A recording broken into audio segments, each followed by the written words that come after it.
What, I let it go a little bit too long? No. You were waiting for the next verse. It's another edition of Dirty Laundry CT. It's Joey Clifton. Meatball. I've been sick all week.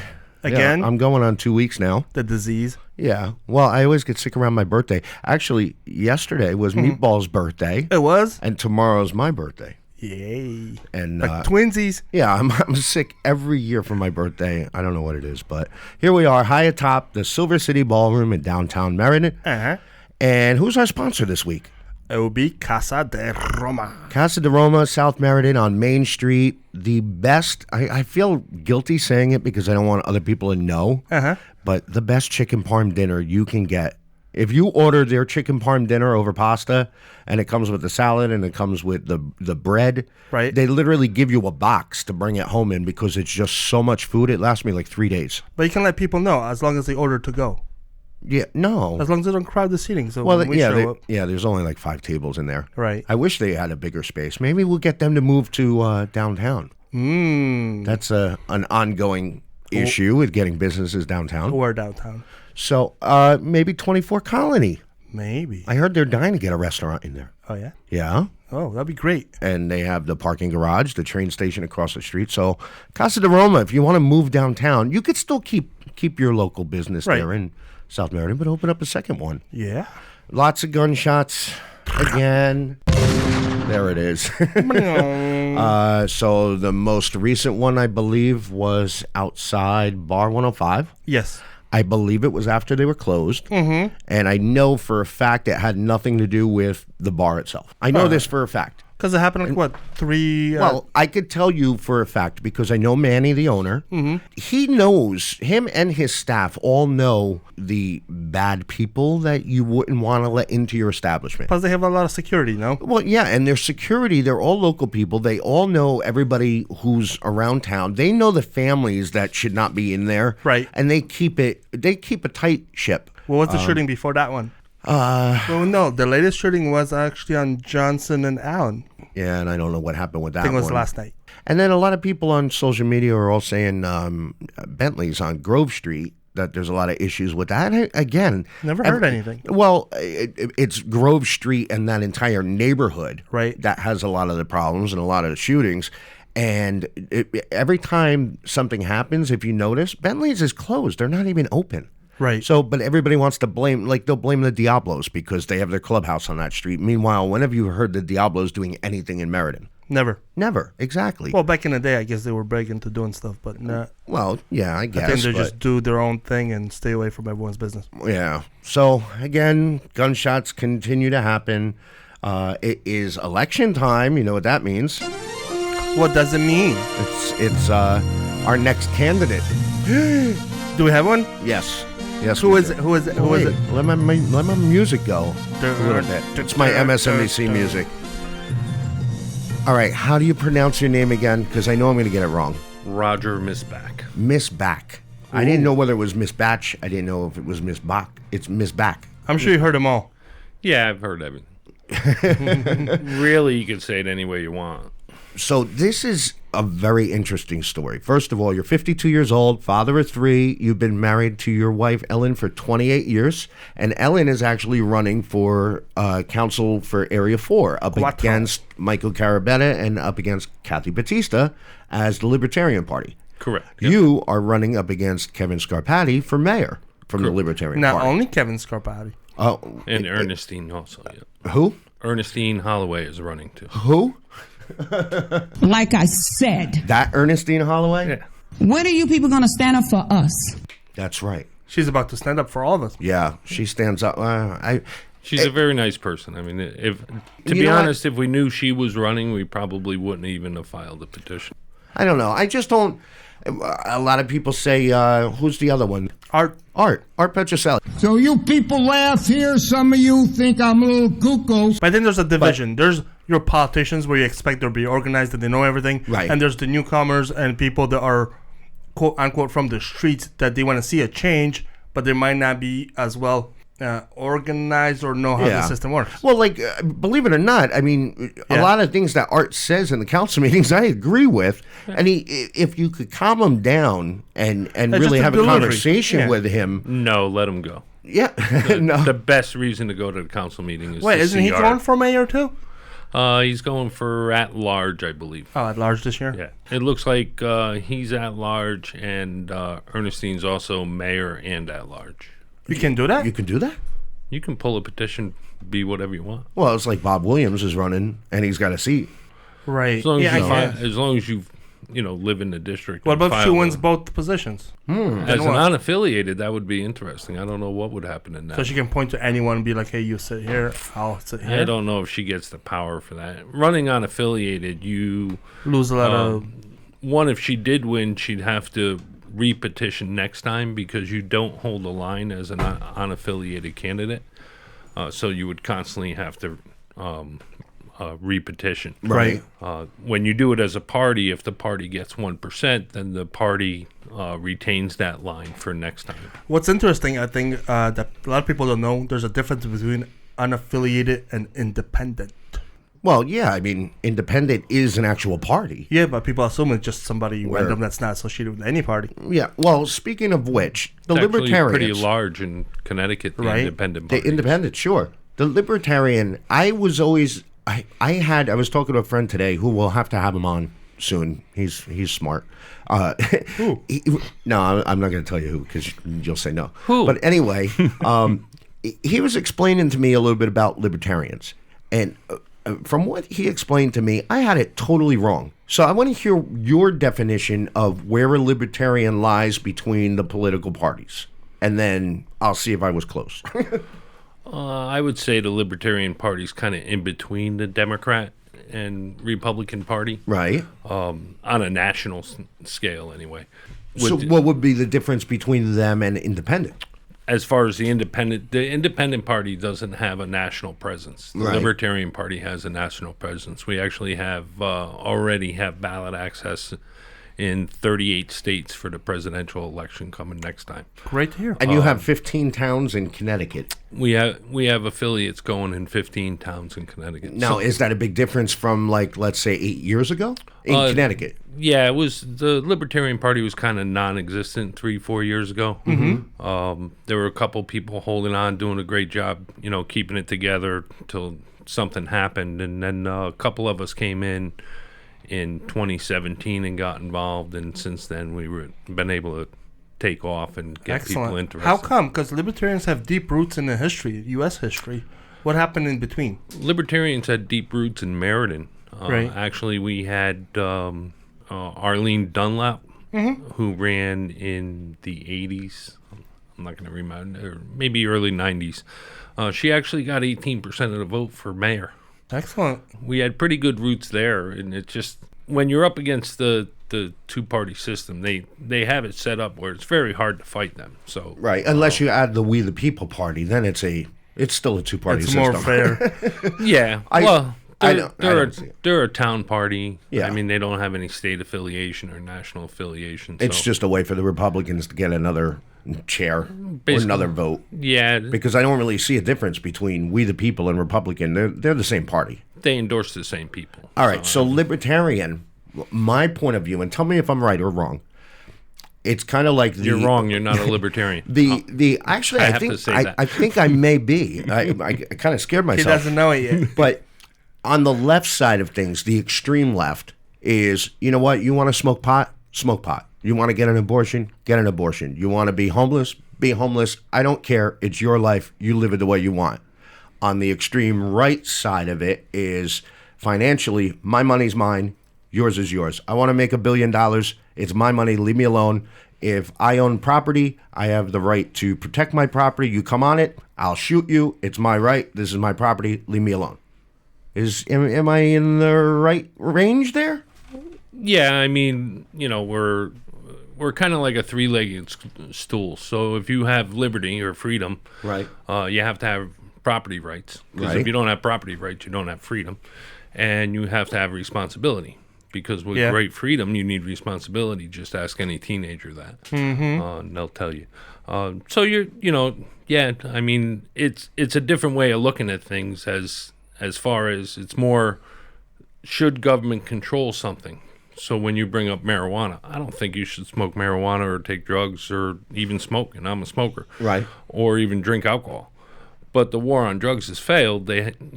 We still have drugs, and we've been fighting that war with trillions of dollars for decades.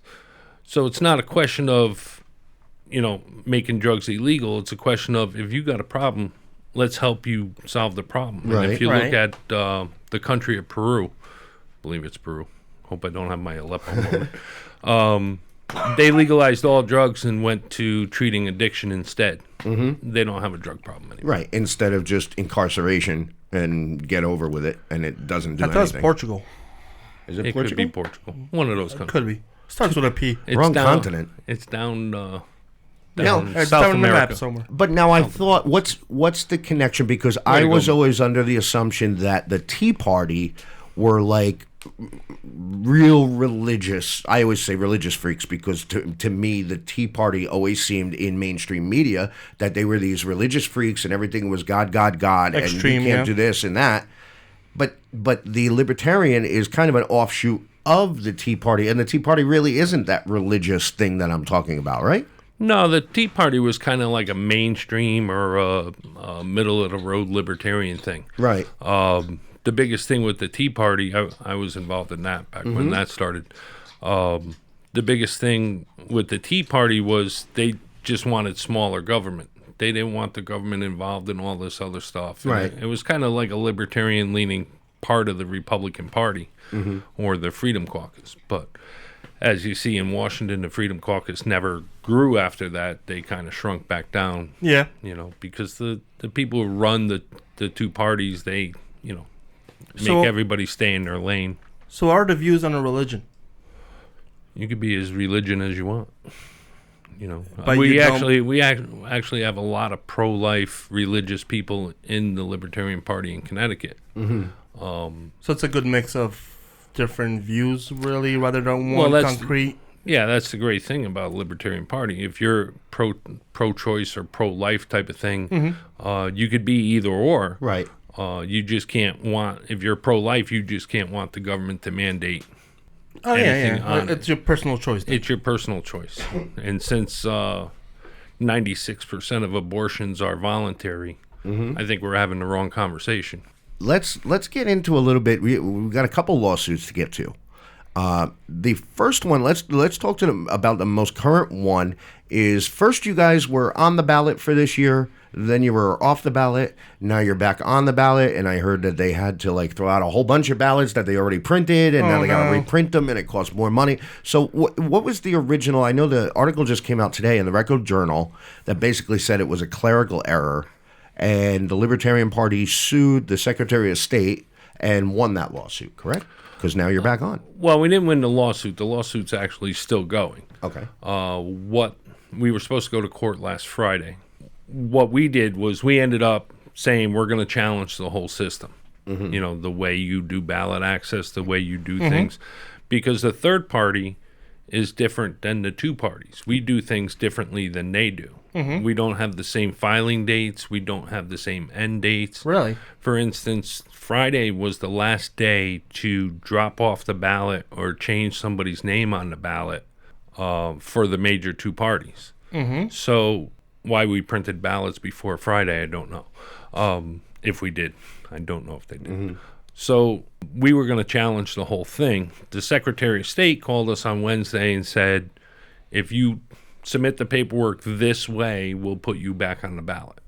So they solved that That's one good, issue. I guess. But you got a late start.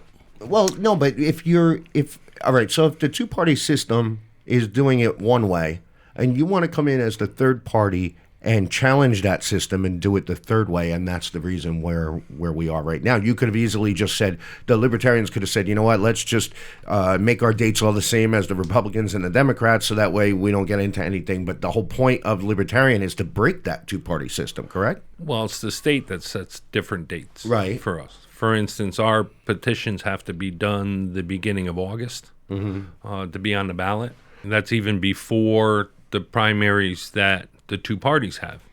They have longer time before they have to pick their candidate than we even have the petition. Are there any Libertarians in office in Connecticut right now? We have 3 in Plainfield, 1 in Fairfield, and 1 in Cromwell. Okay, and nice. And hopefully 2 or 3 more in Meriden. Hopefully 2 or 3 more in Meriden. We got Richard Cordero in Area 1. He's doing great. He's out there every day. He's working hard. You know, we're working hard for him. That's where we wanted to focus. We wanted to focus just on him. When we found out that the Republicans weren't endorsing a mayor candidate, that's when we had to say, you know. Right. Well, that's a good opportunity. So getting to the mayor. So this goes back to, what year was the Daffodil Festival? 2018? 2018. Every year. 2018, you're at the Daffodil Festival, and the Libertarian Party is on the sidewalk, I believe, of Main Street, where you would walk into the park. So where the buses dropping off people, we were standing on the sides there. And, you know, we've been doing this already for months, so we know we obviously don't want to make anybody upset with you because right, but you're just giving out flyers showing your candidacy, right? No, we were collecting signatures. Oh, collecting signatures. Okay. For the governor race or any major race like that, we need to collect 7,500 signatures. Right. So you're just talking to the public that's going into the Daffodil Festival, saying who you are and why you're collecting signatures. Move right along. Right. Next Did thing you twist you know, any arms? No, we try to be very polite, and you know, because especially as a libertarian, I mean, I think anything where I bother you, like even knocking on your door, is kind of an intrusion into your privacy. Yeah, it is. So those kinds of things I tread very lightly with, and most of the party does. Yeah, and you're there at a public event, one of the biggest events Meriden has, and the next thing you know, who comes over? An officer? 2 police officers, or guys dressed in blue carrying guns, we like to call them. You know, the officers said that the mayor thinks we shouldn't be there and that we should leave. And we were, and Dan Reel, our chair in Legal, said, if we don't leave, will you arrest us? And they said yes. So obviously we don't want to spend the weekend in jail, so we decided to leave. We retreated. We had a bunch of people there with us that day, you know, that gave up their Saturday and potential Sunday. Right. But they saw some daffodils, so that's a good thing. Right? We did see some daffodils. We didn't get a chance to talk to Chaz and AJ or have some food. So they were there? They were there. They were, you know, close by. We were hoping to get on the radio. Did you ever talk to the mayor while you were there, or no? You guys just up and left? We up and left. We called Dan when we regrouped at Stop and Shop. Dan had called the shift manager at the police department and asked him, we just want to be perfectly clear, if we go back to the Daffodil Festival, will we be arrested? And we were told again that yes, you would be. In essence, it's kind of like the 3 officers didn't really know their oath. So the outcome was a lawsuit. $37,000 the city of Meriden paid the Libertarian Party, correct? They paid the party $30,000 and it was $7,000 lawyer fees. Okay, now that was a settlement. Well, one of the discrepancies on Meriden Talks, Linda DeWolf wrote in, and she said that you claimed that the city could have avoided paying $37,000 if the mayor made a public apology. The mayor responded and said that the Libertarian offer was not only for him to apologize but to also resign. So which is it? Well, we're actually looking for the very first email that we sent because we want to make sure the word resign was in there, and it quite possibly could be. We're not 100% sure that we asked that. Okay. I'm pretty sure that we probably pushed something along those lines, so I'm not going to say that it didn't. All right. But the mayor ignored it. Right. Well, here, let's see. The mayor responded, and I want to get your take on this. He said, what's happened. I'm not going to continue to talk about what happened a year and a half ago. Roger being in the race isn't necessarily going to change my approach or campaign. My focus is on what needs to be done for the city. I'd love to hear more about Roger's thoughts and ideas instead of what's happened a year and a half ago. The Libertarians' offer was for him to make a public apology and to resign from office. When I disagreed to do that, they went up to a settlement number of $100,000 to $200,000. Because he ignored the first email, and then there was subsequent emails after that.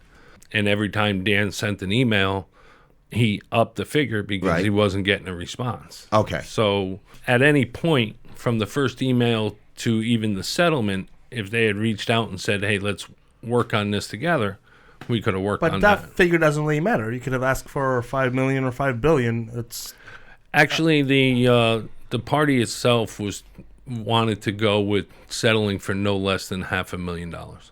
But it was anything. You ask high and you receive whatever you receive, right? Well, they felt the intrusion on the First Amendment was enough. And we've seen that plenty of places and plenty of times across the country, and they just felt it was enough. All right, but here's my take on it is, which I understand what happened and how it got to where it is. But now, for you running as mayor, you cost the city $37,000. Not you directly. The city, it was the city's fault, but either way, that's $37,000 that could have gone towards an after-school program or an NI officer or bribes or other things. So maybe, I guess that's my issue with it is you're running for mayor now, but it cost the city money. Maybe it could have been something more like, I don't know what other kind of agreement you could have done. Maybe the banquet hall would have an extra window. Well, I mean, it's the only way people learn their lesson, I guess, is, you got to hit them in the pocket. Yeah, I was hoping that he would respond and we could settle it. If it makes you feel better, every vote that we took, I abstained from. So on the state party, because obviously I didn't want to pay because it's my tax money that would end up paying. That's a big difference, though, between... And we wanted it to come out of Kevin's pocket, not out of the city's pocket. Well, so who was sued? Was it Kevin or was it the city? Because he's the mayor, we had to sue the city. Oh. Right. So there's just legal ways to get to it. Right. Like I said, I wish at one point he responded. Well, I think personally, I wish he knew the First Amendment and didn't kick us out of the park in the first place. That would have been a great thing. I think if he would have just apologized, that's one thing. But then if you're asking for an apology and a resignation, well, that's obviously a much bigger decision. But legally, apology is admittance of guilt, which could lead to other things. The legal thing is not as easy. No, but if he would have, if the deal was to just apologize and they would drop the lawsuit, that would have been a public apology, lesson learned. Let's move on from that. But by not apologizing, now it costs the city $37,000, and hopefully they learned the First Amendment. But if it's really the question, like you said, going back and looking to see whether that if he was actually asked to resign, because that's obviously a much bigger decision and probably a long shot, and would have been Oh, definitely. Nobody. The mayor's not going to just step down because. And keep in mind, we won. We won the lawsuit because we suffered, monetary losses by not being able to collect the signatures. Well, yeah, you got a lot of people at the Daffodil Festival that you missed out on signatures, and when you're trying to be this up and coming party, every signature counts. So. Well, and like I said before, when you get towards the end and you have to make your signature count, because the way Connecticut does it. If you sign, they check every single signature. Right, like referendum. So if they can't read like your birthday or your name, your signature doesn't count. Right. So we collected upwards of 10,000, a little over 10,500 signatures in the end to qualify for the governor candidate. So 3,000 signatures cost you $5 a piece. Right. We had lost that. Right. All right, let's get to Meriden. So, just some of your thoughts on the spending projects that they're looking at now. So, we have the library, which was already approved, the airport, the banquet hall at the golf course. What are your thoughts on some of the spending that the city's doing? The banquet hall, I don't agree with at all. I don't even agree that the city should own a golf course. What about airport? I'm not too keen on the airport, especially being from South Meriden either. But. I mean, if hangars are going to pay for themselves in 20 years, I could almost look at that as say maybe okay. And there's 20 years a good time frame?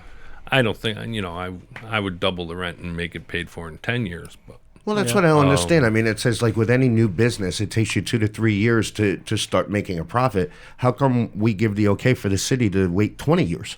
Exactly. It's just kind of odd. And we tend to pay a lot of money for little metal buildings that Dollar General puts up for $250,000 and puts coolers in them. So hey, that Dollar General could be our next banquet hall. You never know. I don't think they close. Obviously government doesn't have any business being in the golf business. Whether it makes money or not, that doesn't matter. The airport hangars are, I would say, a nice thing. And, after talking to Kathy, there's other things in there that come into play as far as FCC and the federal government and things. I would be against borrowing money for 20 years against that. And even the library. It's a nice thing. It'd be nice to have a big library. And, I wouldn't say I wouldn't support it, but let's take care of the water and the streets first. How about the potholes? Yeah. Let's focus on that. I mean, we spent, almost $1 million to pave a few roads last year. They're already in trouble. They said they fixed them. I don't know if you've been over by Hubbard Park, but it really all they did was pour a bunch of tar into the big pothole that was there. Come winter, it's going to be another big hole. Right. Now, see, I'm a little biased because on Gracie Ave by the new dog park, they actually paved the road the correct way. They tore up the road. They put down new pavement. It was beautiful. It's not the everybody else was talking about the chip seal that they're doing in other places where it's actually burning the trees above it because it's so hot. It burns the edge of the grass, and it just crumbles like within days. I think immediately it crumbles. Yeah. It's just very loose gravel, I guess. We didn't get that on Gracie Ave. What about Hicks? Well, they did some streets. They paved some streets. Streets they paved, like the streets that they paved last year, they just went over the old tar. Right. And that's kind of like putting a new roof on top of an old roof. Yeah. So you're for the essentials, but not the nice-to-haves. Oh, no, I'm for nice to haves if we didn't owe $165 million, Well, like if we owed less money, like if you have $100 in your pocket, you go out to dinner. If you don't have $100 in your pocket, you don't go out to dinner. But on the other hand, if somebody else is paying for the meals, I go out for the dinner, and then somebody else pays that bill later on. Right? Yeah, I'll look good because I feed everyone. I have a friend that took a free cruise with his girlfriend, and she hasn't moved out of his house since. No. Oh, nice. How free was that cruise? Maybe that's what you need, Meatball. For her, it was. Find out that cruise company, because Meatball could use a vacation. Could use a vacation on that. How would you get new businesses to downtown? So, if you want to start attracting business, well, one, like Rich has been focusing on, he's been focusing on the regulations that the town has. Ease the regulations, let businesses move in, and work on your debt so when a business looks at Meriden, they feel comfortable that they can come here and do business for 10, 20 years. What are your thoughts on ordinances? When you go to a city hall, you look at the book of ordinances, it's a big fat book. What are the thoughts on that? Well, as a libertarian, obviously, anything that doesn't infringe on the rights of others is probably a waste of time. So, right.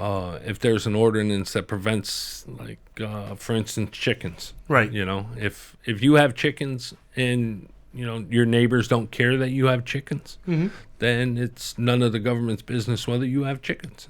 It's between you and your neighbors. Now, if your neighbors do have a problem, you should be a good neighbor and work that out with them. So it's neighbor between neighbors and. Yeah, I mean, the whole thing's about community, and government doesn't create community. So you need to be a good steward of the environment. You need to be a good neighbor and help your neighbors out. Well, as a mayor, would you be for reviewing all the ordinances and see if they make sense and voting them down if they don't? Oh, absolutely. What do you think about guys like this? Whole life out here enjoying the journey. Yeah, it's whole life. Panhandlers. Oh. What's your thoughts? I think Meriden's very generous, and that's why we have a bunch of panhandlers in town. Yeah, definitely. You think they're generous? Oh, definitely, because they wouldn't be there if all they these weren't people crying and complaining are generous? No, the people of Meriden are generous because there wouldn't be a panhandler standing on the corner if people weren't giving them money. I mean, there's a lot of them in Wallingford. Wallingford, when you get off every single highway, there they are. So they're having the same issue. It just seems like they have the same discussion. If you belong to Wallingford Talks, you see the same. Matter of fact, you see the same thing in Colchester Talks. Yeah. You see the same thing in Norwich Talks. Do you think that there's something the city should be doing to maybe not get rid of them, but to discourage it, whether it be coming up with new programs or new positions to handle and try and get these people help, or try and get them off of the street, or try and get them into rehab if they're drug addicts or whatever? Do you think there's more that the city could be doing rather than just letting it go by? Well, the city and state could be doing a lot more of helping people that, are homeless or have a drug addiction instead of trying to enforce drug laws that don't work. Right. If we focused on helping people that have the addiction, I think that would be much better. As far as the city being able to do anything about somebody standing on public property with a sign and not really bothering anyone, you can't really do anything about that. But even if they could, so what? If they do come towards you or in some way infringe on your freedom, the aggressive any kind of aggression right. towards you, then yes, absolutely. Or like they're saying, they keep pushing the crosswalk, so it makes more traffic. So what? So you arrest them. They don't pay any fines. They just cost the society more money. Yeah, I mean, the kid over by McDonald's was doing that, and that's the way I come home every day. And I said, he came up to the truck, and I just said, that's not cool that you're doing that. I haven't seen him doing it since. Did you ever give him money? No. Did you ever give any of them money? No. Okay. What's the McDonald's on West Side?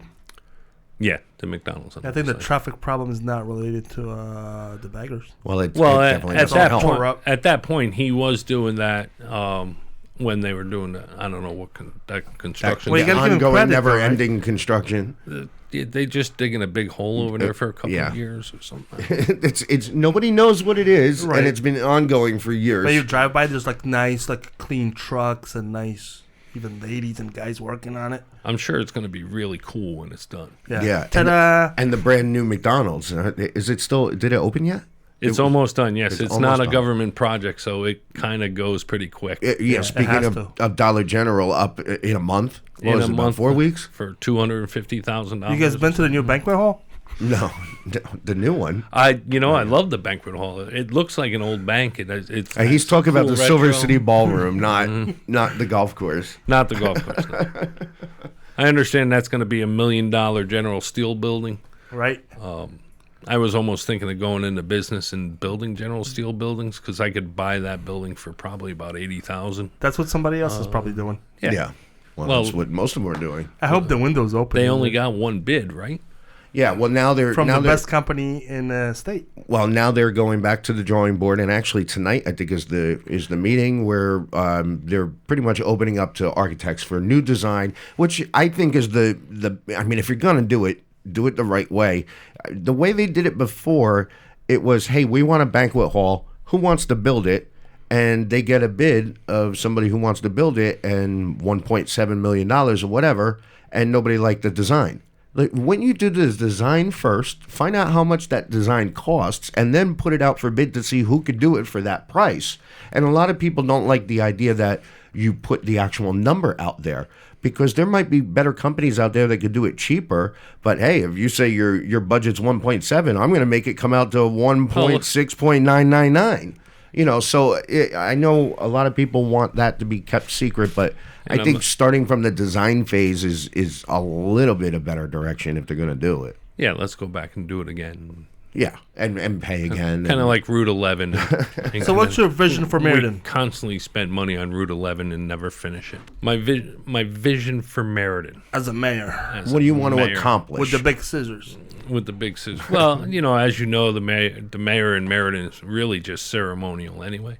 Right. Doesn't have much power. Mm-hmm. You do have a little veto power in the budget. And sometimes he does good. I mean, I'm not going to take away from sometimes he does good and sometimes he does bad. Mm-hmm. Like when they did the referendum and they took $200,000 and that was supposed to be a one-time payment to the Board of Education. They put it in the Board of Education budget. Mm-hmm. What that does, if you don't know, you can't cut the Board of Education budget from 1 year to the next. It always has to stay equal or go up. More. So by putting that one-time payment in the budget, now you just increase the budget by $200,000 every year. So it's in that budget every year. It's an automatic increase on it. They're not stupid. What are your thoughts on What are your thoughts on the referendum? I really think it was good because I think it woke people up. I think it got. Were you an active participant? I did participate. I gathered at the time we were gathering signatures, so I did gather some signatures. At Les's? Or somewhere else? No, most of mine were in front of Stop and Shop and whatnot. And I did a robocall the night before the referendum out to everyone in Meriden to get out and vote. So, do you think it accomplished exactly what it was supposed to accomplish? In my eyes, the referendum, really the whole point of the referendum was to, like you said, wake people up, have people take notice, and show the city how many people are actually willing to stand up for what they believe in. But then you have the other side of it was the actual outcome, which obviously everybody was, I think everybody was pretty upset over the outcome. And then it just kind of went back and forth. We're going to have Kathy Batista on next week. And she was always she had a big article in the Record Journal about Michael Carabetta, and there were words back and forth. So that should be an interesting one. But do you think it accomplished what it was supposed to accomplish? What was it supposed to accomplish? I think, it depends on what you want to put your goal as. Now, if there wasn't a referendum last year, would we be talking about that budget during this election cycle? And we probably wouldn't. And if there wasn't the referendum, would there have been a little more dissecting of the budget and going back and forth? And there wouldn't have been that either. So none of that, would have been forgotten about by now. Kind of like on the state level, we talked about tolls earlier this year. You're not going to see tolls this coming year because it's an election year. We didn't have a big budget fight this year in Meriden.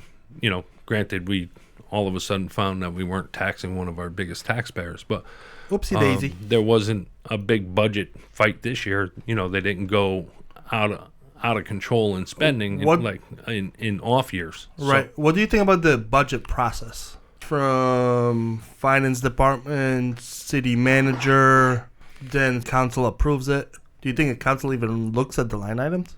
No, I think the budget process in all of government has issues. The way it works, like with the school budget, they have to spend every dollar. That you can't. That's every department. You can't save a dollar. Yeah, right. Things, you can't reduce, even though our population of students are going down, we can't reduce the budget because spend state it or lose mandates and things like that. So you got state mandates that, put pressures on the town. And Kathy's very smart when it comes to how the government works. I mean, we all think, it would be so great if we did this. And, there's other things involved in there. And she's right. There's other things involved in the government that make it hard to do things. Mm-hmm. Why not show those things to people? Why be secretive about it? When this is the reason why we can't do this instead of hiding behind closed doors and doing it. Well, it's the transparency that we need more of, because then a lot of the rumors and a lot of things that people would say, if you educate them, then they'll know. And they'll start complaining. Well, maybe. It's kind of like listening to someone recite pi to the 1,000. Mm-hmm. Meatball does that every now and then. Yeah, I love pie. Go ahead. Meatball looks like that's what he does to go to sleep. Yeah, apple pie, pumpkin pie, lots of pies. Is there anybody that's running or currently sitting that has to go? I'm too old. I don't run. Has to go. Neither does Meatball. He rolls. That's up to the voters, and the voters can make that decision. I'm not going to say that, this person has to go, that person has to go. And, you see that all the time. People stand up and go, we're going to vote you out. Okay, well, it hasn't happened yet. So, yelling at them or saying they have to go, doesn't make a case for you. Are voters educated enough?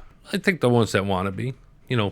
People hear what they want to hear. I mean, do you think a lot of people are so educated that they won't even go to the polls? Well, what's the turnout? Less than 20%? Yeah. This year? 20 is good, no? Well, I know a lot of people that they won't vote because they don't feel they're educated enough about the candidates, and they don't want to just pick somebody for the sake of voting.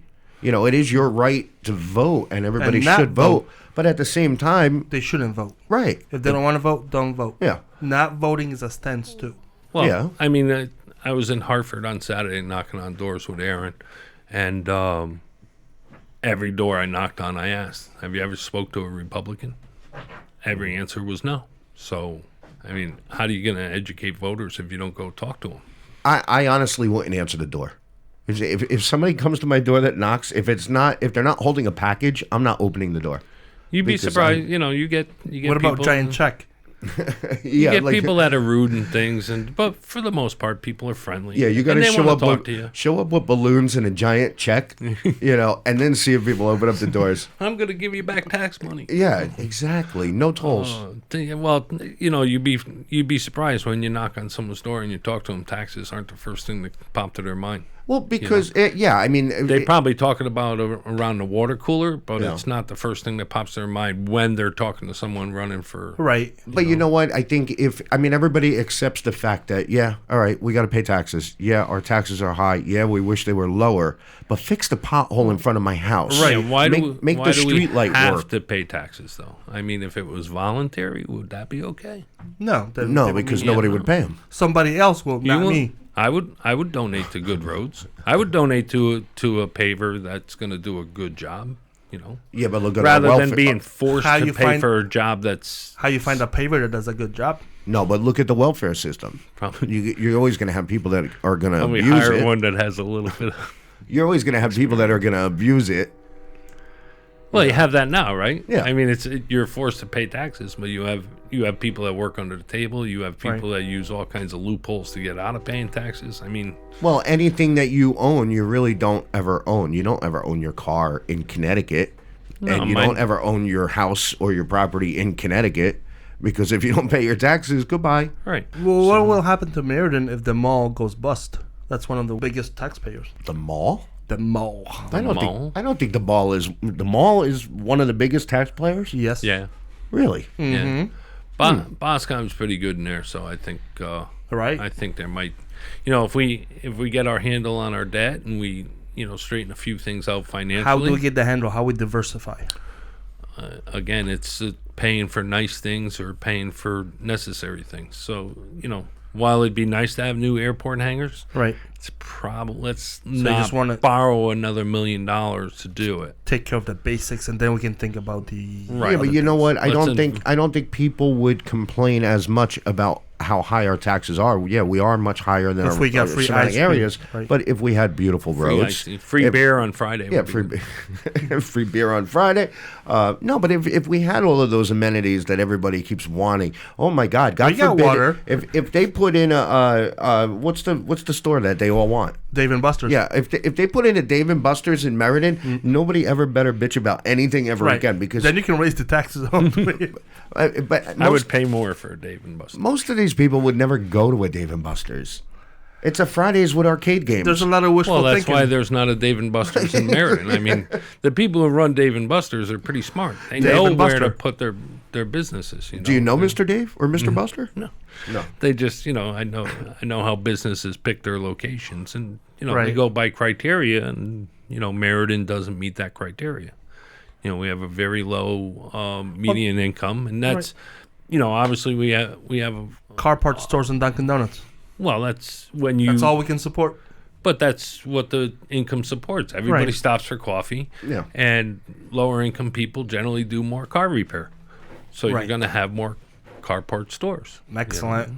Well, and other towns have to come here to go to the bail bonds, right? Or cash their checks. Other towns have to cash their checks here. Right. They come to get their windshield wipers from our auto stores. And fence their items. What do you think our Meatball, our number one fan, Yeah. is going to say about this episode? We have a new number one fan, by the way. Hi, Jason. Hi, Jason. Glad you're listening. No, I like Jason because he He's real. well, no, he gives us critique and He's says raw. how we're doing, and we try and reach out to as many listeners that reach us Right. for questions. We'll give you a heads up on who the next guest is because I want to ask the questions that people want to ask. We love all the listeners. Well, I think you guys are almost as big as the Libertarian Party, right? Well, you guys got 15. We're down to one. You're but Right, maybe right. maybe eventually we'll get more Good start, good more start. towns. You know what one Libertarian standing in the field is? What's that? Convention. Convention. Oh, Do you know what one meatball standing in the field is? what? Lonely. Dinner. Nice. I get Wow, it. this is not going very far. Right. That's our election, Any music. candidates that want to do this, Yeah, we're gonna have Kathy Batista running for Area 4 up against Michael Carabetta. She's gonna be on next week. So make sure you email your questions to dirtylaundryct@gmail.com and let us know if you want to be anonymous or not. Jason, I don't know if he wants to be anonymous or not. Sometimes he does, sometimes he doesn't. Well, he's got a big issue with you. He likes me. No, he's got a big issue with you, Meatball. He hates what he can be. Well, no, I think we should have. Has he ever met you? Because I feel if he's met you, We went to school would together. love you. We went to school together. oh, okay. Yeah, Meatball used to bully him and steal his lunch. Nah. Or the other way around. I think it might be the other It way might around. be the other way We around. were friends. No, I like Jason. He's very opinionated, just Right. like Linda. I like Linda. I like Susan. I like. You know how like Howard Stern had the Jason's whack pack. libertarian, so I like him. Howard Stern had the whack pack. We Yeah. have the leftovers. Right. That's what Meatball named them, the leftovers. No, but I like that everybody's opinion is totally different than the other. Yeah, you have the one group that they kind of all band together, which is fine, but I like Jason is kind of independent. He kind of goes against everybody, which is Right. cool. And he's a libertarian. Yeah, A well, he's an librarian? anarchist, so he's going to Yeah. be against all government anyway. Right. So he does, he's definitely solid in his beliefs. Send him a friend request. All right, I will do that. So your wife, Ellen, is going to be running for council for Area 4. Yeah, we have her in Area 4, and we have Richard Cardero. in Area 1, yep. Okay, and we're going to have them on before election, hopefully soon. Soon. Or after election. Well, before. If you get Rich on, you probably get 5 or 6 more listeners. He's very popular. Today's sponsor was Casa de Roma, Main Street, South Meriden. Order to go. Yeah, because there's only like 5 seats in there, but the best chicken parm you could ever have from a pizza parlor. Well, because mine would be the best chicken parm you could of course. ever have. I don't believe it. Oh, yeah. Prove it. All right. And just chicken parm. All right. dirtylaundryct@gmail.com. Next week will be Kathy Batista. Send in your questions, right? Yes. Follow us on Facebook. Like us. Don't like us. Let us know how much you hate us. Dirty Laundry CT. Bye-bye.